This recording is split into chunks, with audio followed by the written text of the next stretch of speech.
bad players undermine good GMs, and I have some horror stories. But what are some good ways to avoid poor gamesmanship and help make everyone's game night fun? I've been playing and running role-playing games for more than 4 decades, and I have many, but for this video, 5 things I always try to do that I love to see players in my own games get behind too.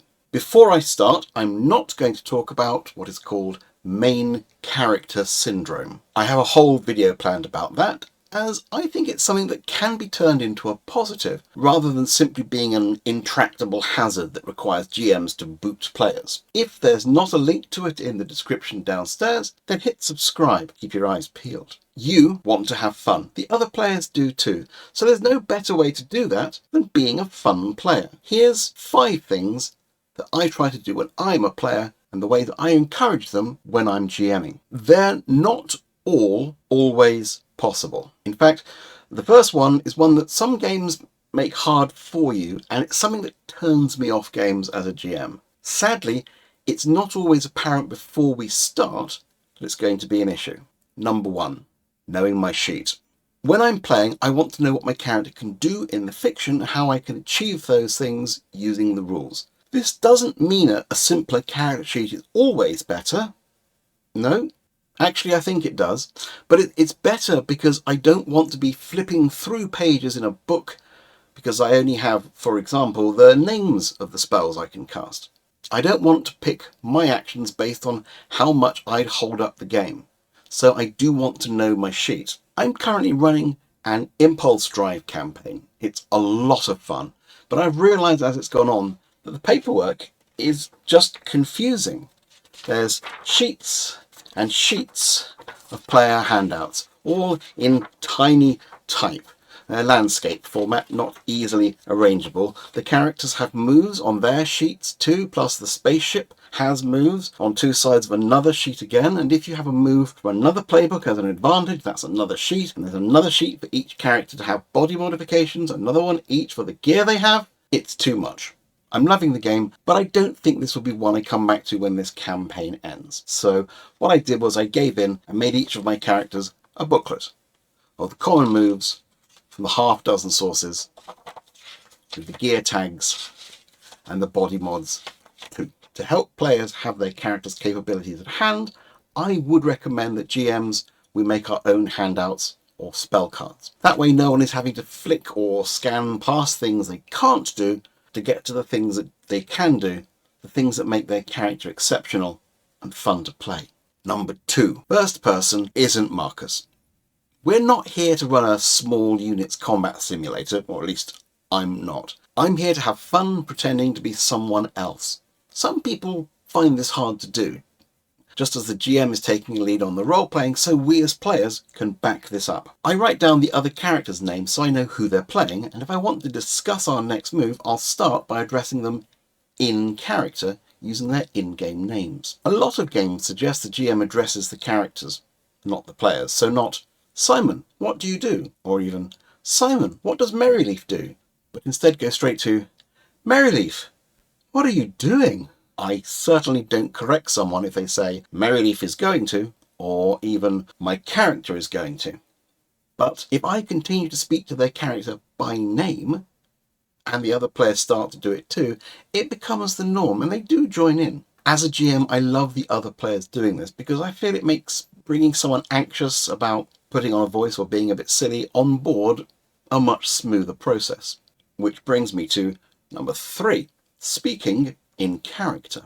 Linked from that last point, when I was a teenager and was playing Dungeons & Dragons, one of our DMs had a rule that if you say it, you said it. It stopped out of character tactical planning. It meant NPCs reacted angrily when we talked across them, generally about what liars they were, and sneaking was fraught with us making clear that we were looking around carefully, not announcing to a supposedly empty room that we intended to look around carefully for the benefit of anyone lurking and listening. Taken too far, it makes games harder to play and creates animosity. I don't run GM as adversary games. I try to be a fan of the characters, so is there a third option?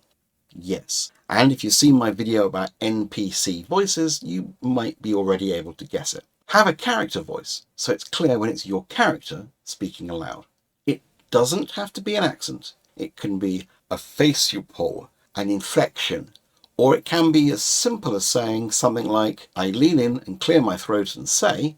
If one player is doing this, yes, I find again the others join in. As a GM, I will always check if that was out loud, if it's in doubt, and I do err on the player's side if it would be critical.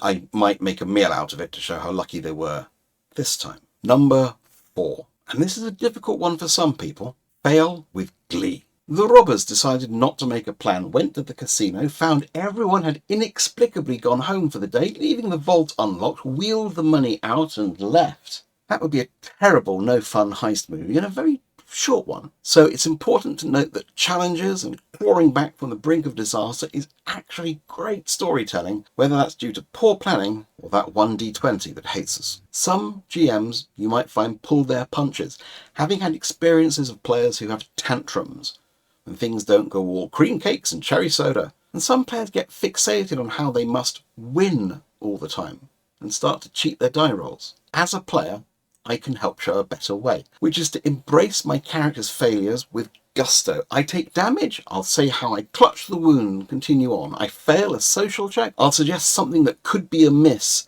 as I announce the numbers to the table. If there's no winners or losers in role-playing games, then you can underline this for the rest of the table by showing that bad things happening to your character can be fun things happening for you. As a GM, it's a great help to know that players are not going to react badly. It means I don't have to fudge anything. And my number 5 tip, the best one for your GM's mental health, is how to give feedback. As a professional performer, and especially as a cabaret host, I know an act is most vulnerable the moment they step off the stage. That's when I call them back on for a second round of applause from the audience to underline how great they were, how well it went down. And then, off stage, I tell them what I liked about their performance and give them only positive feedback. As an act, the most devastating feedback I've ever received, I came off stage flushed with pride and asked the producer what they thought, and they said, "You were 4 minutes over," and then turned away. You don't have to tell the GM every session was the best ever, but once a session is done, I will always find something positive to say. Refer back to highlight. Some people formalize this as stars and wishes. I do it anyway. I loved this. I hope next time we do that, or more of these. If I have negative feedback, and sometimes I do, I sit on it for a few days. Then I test it. Do I still care enough to say anything? Is it still relevant? Can I just move on? Sometimes the better reaction to a bad session is to improve the next one, either in the same game or in one of your own. I try to GM by example. So that's my top 5 tips for how to be the player that I'd want to GM for. And others might well too. There of course are more than 5, so please do add your tips in the comments downstairs and let's get a conversation going.